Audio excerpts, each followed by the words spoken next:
Welcome to Faith Talks. This is Nick and Jason. Good morning. good morning.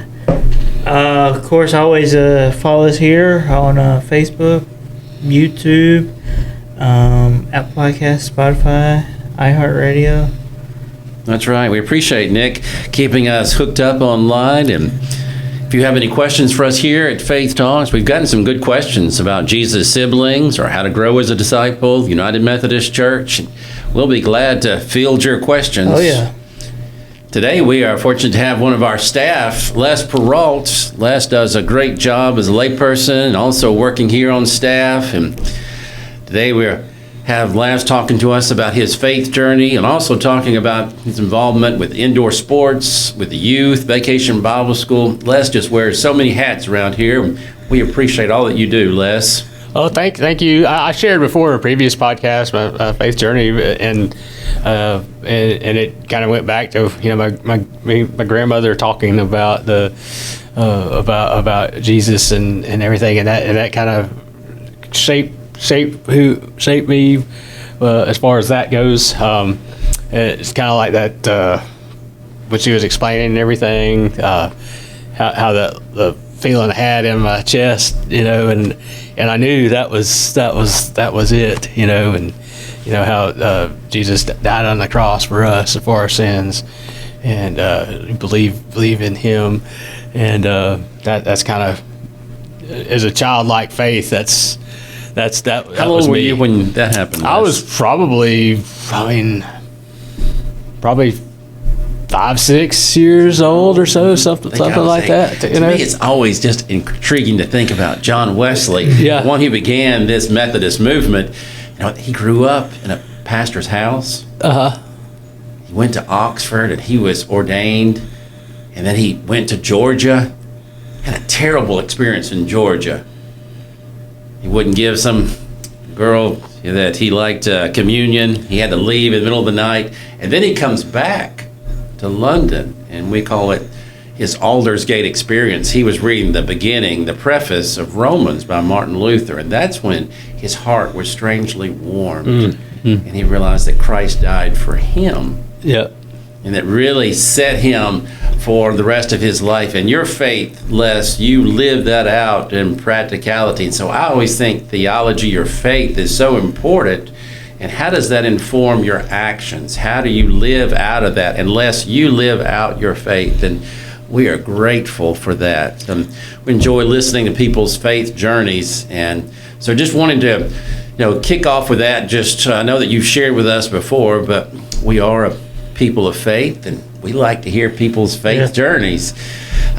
Talk with us about, you're just finishing up one sport. You had we just had our indoor soccer end of season pizza party last night. It was a fun time, and during there, all the parents and most of the players came last night and had a good time. Gave out the little goodie bags that we give them, and they were having a fun time last night. And then I talked about our upcoming Vacation Bible School, which starts Friday, July 31st. And if you go on our Facebook page, there'll be a link on there to where you can sign up online to be a part of our Vacation Bible School. It's going to be the Friday, the Saturday, and then the Sunday where they have the recognition for Vacation Bible School on that, and it's going to be a fun time, fun time for that. And also, are the youth going to be? Some of the youth will be helping out. They'll be helping out with that. Sure will. And I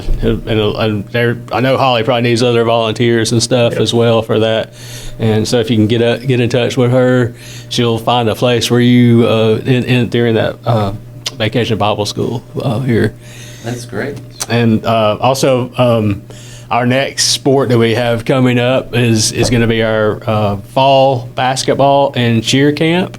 So that we'll have registration probably towards the end of September for that, and then the camp night. So it'll be on one night will be basketball, one night will be cheer, and that'll be coming up probably towards the end of October through November. And then it'll be 4 nights of camp for cheer and basketball, and then we'll end up with the end of camp pizza party too as well for that, and that's for ages 5 to 12 for children for that. So yep, sure That's is. good. Such a good outreach for us as a church, Les. We appreciate all that you do and reaching out. How was the soccer? How many did y'all have? I think we had roughly 80 children participate That's a lot this of year. A lot to say grace over. Three different divisions. We had the 4 and 5 year olds, and when they had the 6 to 8, and then the 9 to 12 year olds, and some of them would even play up a division.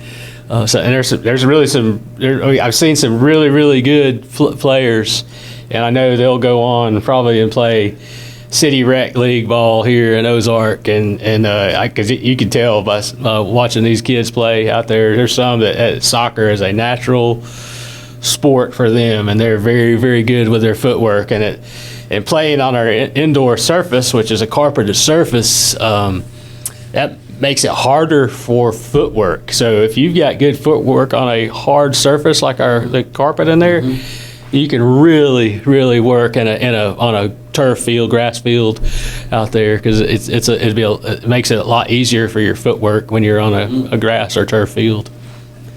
Sounds right to me. I believe you. And there are some good shooters too, in that too. We've seen 3/4 court goal. Wow. I mean, and then just some amazing saves where we traditionally don't have a goalie in this league because it's so small. The court's so small and the goal's so small.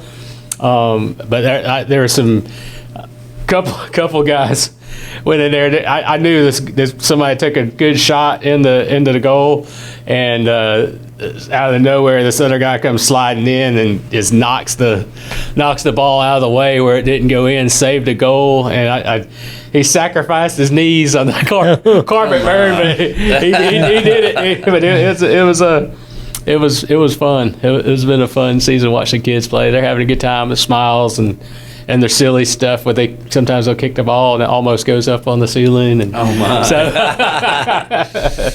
and that's so important. I appreciate all that you do, Les, with that, and being an externally focused church. And sometimes it's easier to come to that kind of sporting event than come to a Bible study or come to worship. And do you find many of the folks who come, do they have church homes? So, most of them do. Most of them have their own, but sometimes they want to still participate in the different activities that we have here. I know a number of them are very interested in signing up for VBS and our upcoming basketball camp too as well. So it's there open to the community. Anybody who wants to come and participate, we're ready to have them join us here. That's good. Sure. How much does basketball cost? $25. Very reasonable. Very reasonable. And what do you get for the $25? You'll get a team, like a camp, like for soccer you get a team shirt. Basketball you'll get a camp T-shirt. Same way with the cheer, you'll get a cheer camp T-shirt as well on that. And our good folks, local business here in Bishop's, right down the road here from us, they do our team shirts for us. Everything, do a great job for that. They have a wide variety of things they offer there, and I'm glad to have them as our. I know that's still coming up a little ways from October. Do you need any help? Do you need coaches, referees? Not for the basketball, but just maybe some volunteers to help kind of do the skills, because what they do is a basketball. The first half of the night of the camp night, we do skills and drills, where it could be dribbling, defensive drills, shooting drills, such as that. Just the basics of basketball, trying to teach these kids where they can maybe go on and play down the road. And then the second half of the camp night, we do scrimmage. So I've got the little pennies they wear, and they'll scrimmage for the second half of the camp night. And I think that's like really good. Basketball action. I've been a referee before, and a lot of times please don't try to take the ball and just run with it. It's not football, please. Over and over again. So I think that's real helpful to learn the basics, the fundamentals. Yeah, that's it. A lot of them need to learn those fundamentals. Yes, and that way when they go to play City Rec League ball, they'll have a base that they can go work from on that, and that's kind of what we're trying to teach them the kids to play.